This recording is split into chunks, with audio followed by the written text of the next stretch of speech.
Kalian tahu nggak, bertahun-tahun fans WWE itu berharap banget Triple H yang pegang kendali kreatif.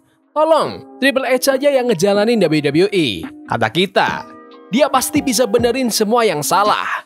Kata kita. Dan untuk beberapa waktu rasanya emang gitu. Vibe-nya beda, wrestlingnya terasa fresh, storyline-nya masuk akal lagi. Kita kayak makan enak tiap minggu. Tapi pelan-pelan mulai kelihatan retakannya. Karena sahabat apapun Triple H bikin bintang baru, dia juga ngubur beberapa orang. Dan bukan ngubur dalam arti buat naikin orang lain, tapi beneran ngubur karir, karakter yang kehilangan momentum, dan potensi yang sekarang cuma nongkrong di kantin. Jadi hari ini, kita bakal ngebahas 5 superstar WWE yang bener-bener dirusak sama Triple H. Dan percaya deh, daftar ini bakal agak sakit. Kita mulai dari sosok yang dulu kelihatan kayak siap manggil kegelapannya sendiri. Yang kelima, Aleister Black, bintang yang ditinggal di bayangan. Masih ingat waktu Aleister Black balik ke WWE awal tahun ini, musiknya yang dark mulai di-play, penonton langsung teriak, lampu mati, rasanya kayak WWE mau ngerilis sesuatu yang spesial banget. Kita semua udah siap chaos, siap energi gelap, siap ngeliat The Dutch Destroyer akhirnya dapat momennya. Tapi yang kita dapat nggak ada. Nggak ada feud besar, nggak ada storyline yang jelas. Cuma pertandingan random yang nggak kemana-mana. Kayak WWE sendiri bingung. Aleister ini mau dijadiin anti-hero misterius atau cuma bintang yang doyan mesin asap? Padahal karakter dia tuh udah kayak punya cinematic universe sendiri. Tatonya keren, aura misterius, tendangan yang bunyinya kayak pistol. Semuanya nyatu bikin Aleister kelihatan punya potensi main eventer sejati. Tapi di bawah Triple H, dia malah diperlakuin kayak figuran di ceritanya sendiri. Kamu nggak bisa bawa balik Aleister Black cuma buat ninggalin dia di bayangan. Tapi ya, itulah yang terjadi. Yang keempat, Finn Balor, terjebak di lingkaran Judgment Day. Sekarang kita bahas seseorang yang harusnya nggak bisa disentuh. Finn Balor. Dulu dia tuh the guy, juara universal pertama, Entrance the Demon yang bikin bulu kuduk berdiri, karisma, skill, cinta dari fans, lengkap. Tapi di era Triple H, rasanya kayak dia kejebak di semacam purgatory.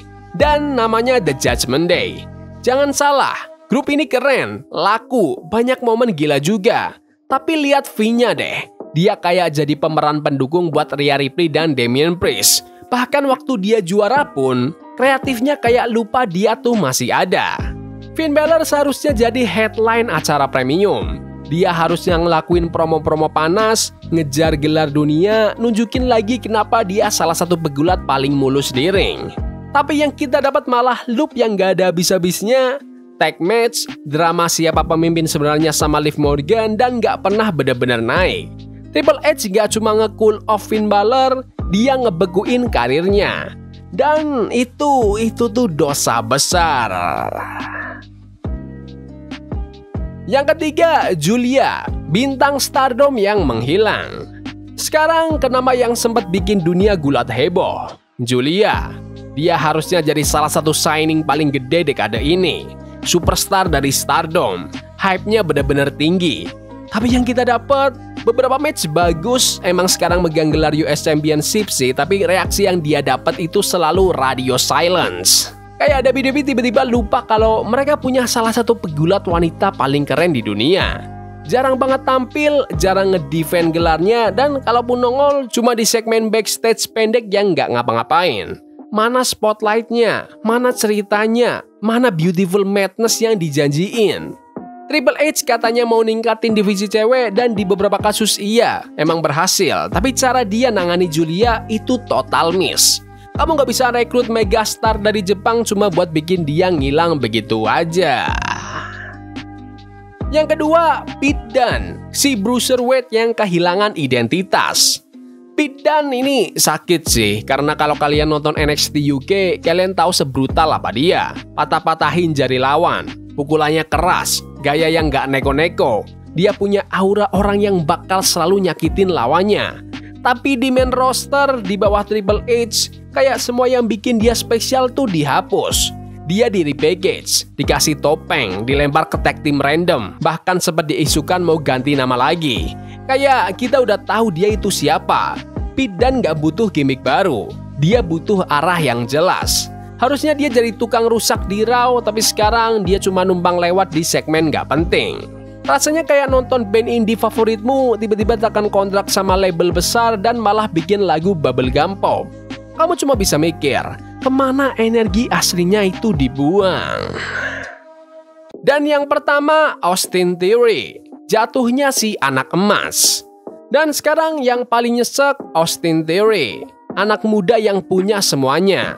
Penampilannya oke, jago ngomong, atletis banget, dan didukung sama Vince McMahon pula. Dia udah disiapin jadi si top guy berikutnya. Bocah sombong yang bakal tumbuh jadi mega bintang. Dan sempat kelihatan loh, juara US, dapat momen besar, menang Money in the Bank, masa depannya cerah banget. Terus Triple H masuk dan semuanya kayak direm mendadak. Tiba-tiba teori kehilangan momentum, kalah terus, makin gak relevan. Oke, pairingnya sama Grayson Waller itu emang asik, chemistry-nya dapat, promonya lucu. Tapi begitu fans mulai dukung dia, begitu momen babyface turn-nya udah di depan mata, Triple H nggak narik pelatuknya. Mereka punya petir di dalam botol tapi malah dibiarkan padam. Sekarang teori kayak nyangkut di tengah-tengah, nggak jelas mau jadi siapa, nggak ada arah. Dan kalau ada satu nama yang paling nyimbolin potensi yang terbuang di era Triple H, yaitu Austin Theory.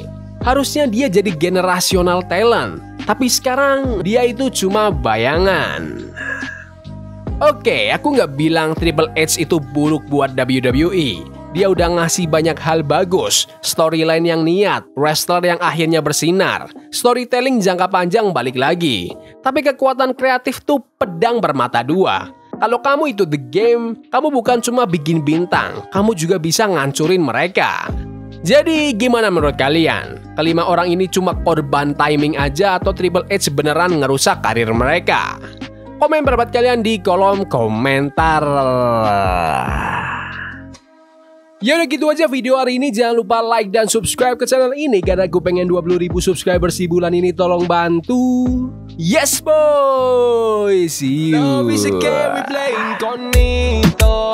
Forbidden fire on Nico. Burning for love we can hold. I wish we